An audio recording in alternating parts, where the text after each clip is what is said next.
Today, I'm going to give you my top 5 cryptocurrencies that I think are super undervalued going into 2025. And at the end of this video, I'm going to give you a bonus one that I think is going to do extremely well, but it's more on the risky side.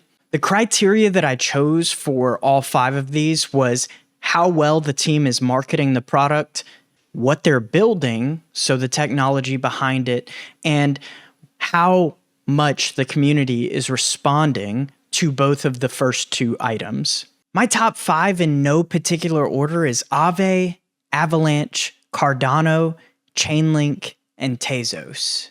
First up, we've got Avalanche. Now, Avalanche is launching its own upgrade this month on the 16th that is called Etna. And what this will do will allow projects out there to build their own layer 1 subchain on top of the Avalanche foundation.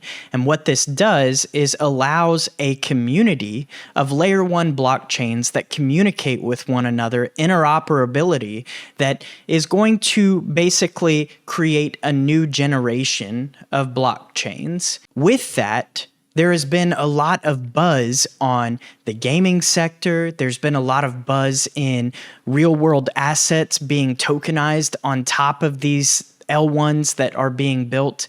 There is just so much that is happening in the community.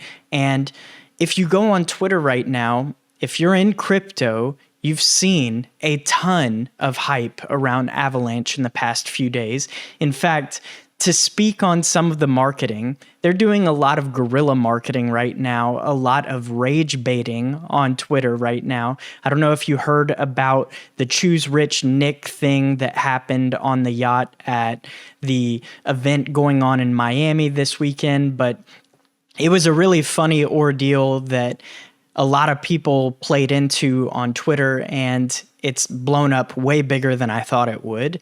There's been meme coins that have branched off from it. So these guys are doing everything right. They're building up the technology behind the blockchain, and they're really building up hype within the community. It's becoming almost like a cult-like community, which in my eyes is a good thing. It's not a bad thing in any way, shape, or form. You've got people on Twitter that are putting the red triangle in their name, and they're adding the 9,000 because that's what they're calling this upgrade, AVAX 9,000.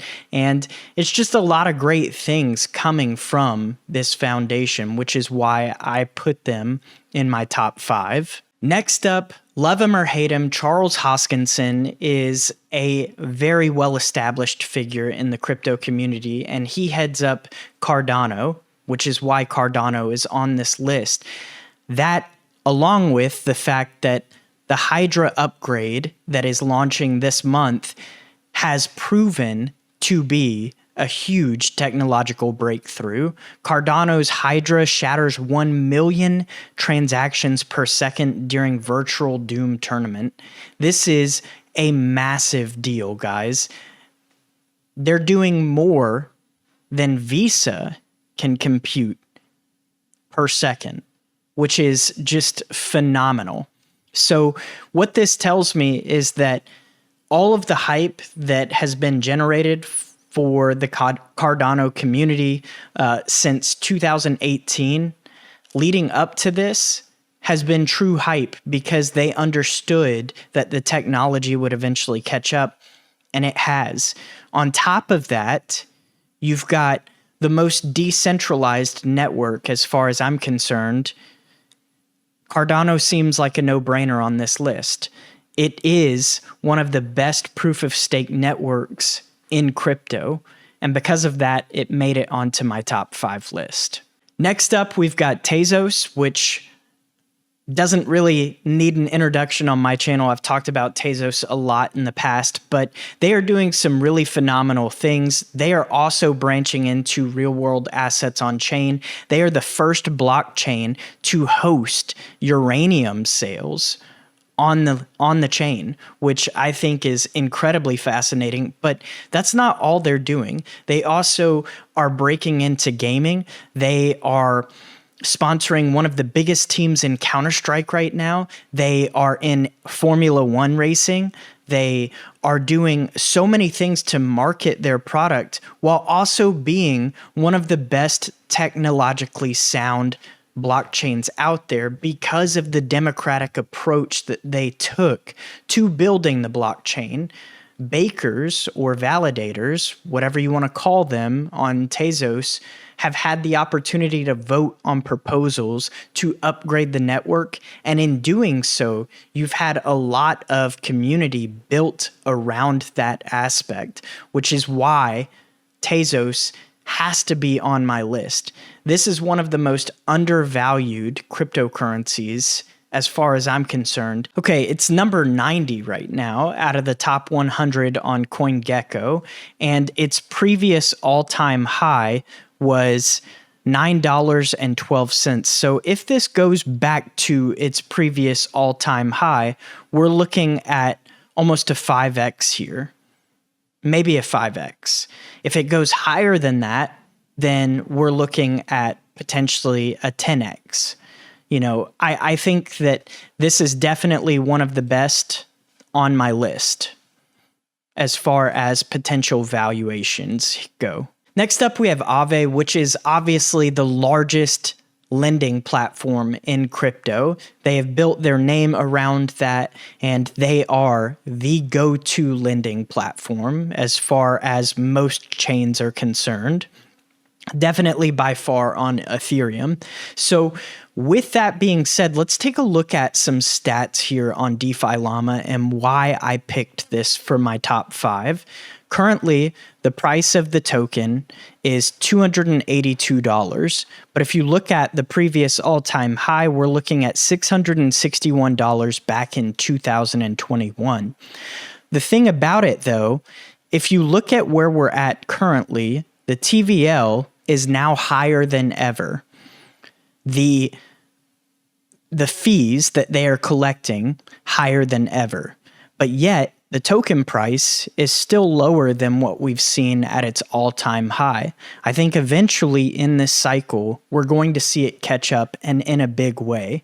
I think we could easily see this token potentially go to $1,000 per coin just because of how much people are still lacking when it comes towards DeFi.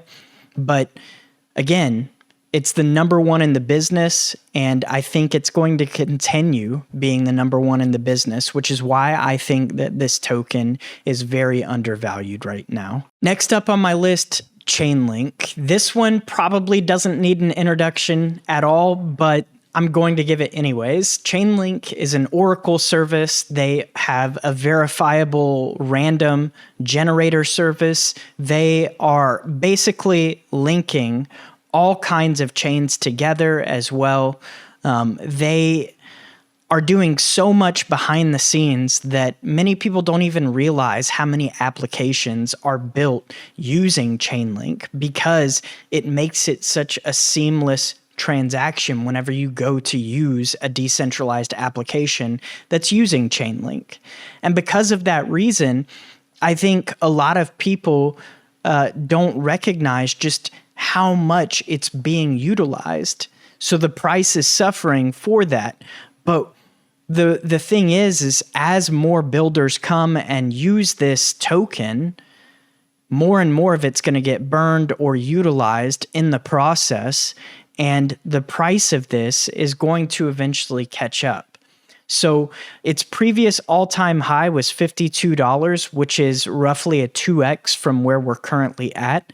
But I foresee this coin going to $100 at some point. I think that Chainlink is by far the best in the Oracle business. They are the best by far when it comes to its VRF. So a lot of people, the Link Marines back in the day, they had a huge voice, and it's kind of been drowned out by a lot of other projects that are building.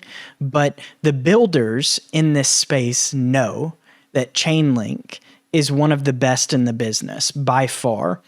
And it's ranked number 16 on CoinGecko right now, but I think that it should definitely be in the top 10. And because of that, I think that it could easily 3 to 5x from here. The last one here is my bonus that I was telling you guys about. It's obviously more of a risky play. So with that being said, let's talk about it. Pharaoh.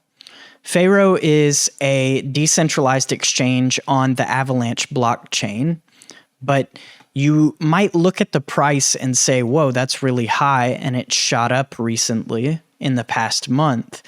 And you'd be right, but the thing that I'm looking at here is the market cap. The market cap is currently at about $7 million for the Pharaoh token. If you look at Joe or LFJ's token on Avalanche, the market cap is $242 million. If you look at Pangolin, the PNG token on Avalanche, the market cap is $89 million. Now, these are two of the biggest decentralized exchanges on Avalanche right now, but Pharaoh is definitely holding its own. If we go to DeFi Llama and take a look at its market cap of 7.23 million, and we look at the TVL and the volume, I mean, just this week alone, on one of the days, it reached $73 million in volume in a single day. Yesterday, it was at 19, almost $20 million in volume. So if they're completing more volume in a single day than their market cap, then that tells me one thing, that they are incredibly undervalued. They're doing a lot in the ecosystem with the Avalanche Foundation.